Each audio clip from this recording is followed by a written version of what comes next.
চিনির গাড়ির জন্য দীর্ঘ সময় ধরে জাতীয় সড়কে বন্ধ থাকে যানবাহন চলাচল।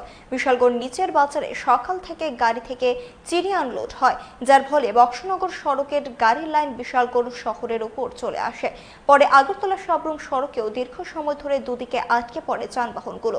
ছাত্রছাত্রী থেকে শুরু করে সরকারি কর্মচারীরা যানজটে আটকে থাকেন, কিন্তু আশ্চর্যের বিষয় ট্রাফিক কিংবা থানা বাবুদের দেখা মেলেনি। 20 মিনিট ধরে বন্ধ। আমি তো 20 মিনিট দাঁড়িয়েছি, বাচ্চার স্কুল নিয়ে যাইতে পারতেছি না। এটা কোন রোড? এটা কামতানা বিশালগড় রোড। পুলিশের কোনো ভূমিকা আছে না এখানে? পুলিশের ভূমিকা তো নাই, অনেকক্ষণ দাঁড়িয়েছি, কোনো পুলিশ দেখলাম না, ট্রাফিকে দেখলাম না। আধা ঘন্টা না? এটা কোন রোড? এটা বিশালগড় বস্কনগর রোড। আপনি কই যাবেন?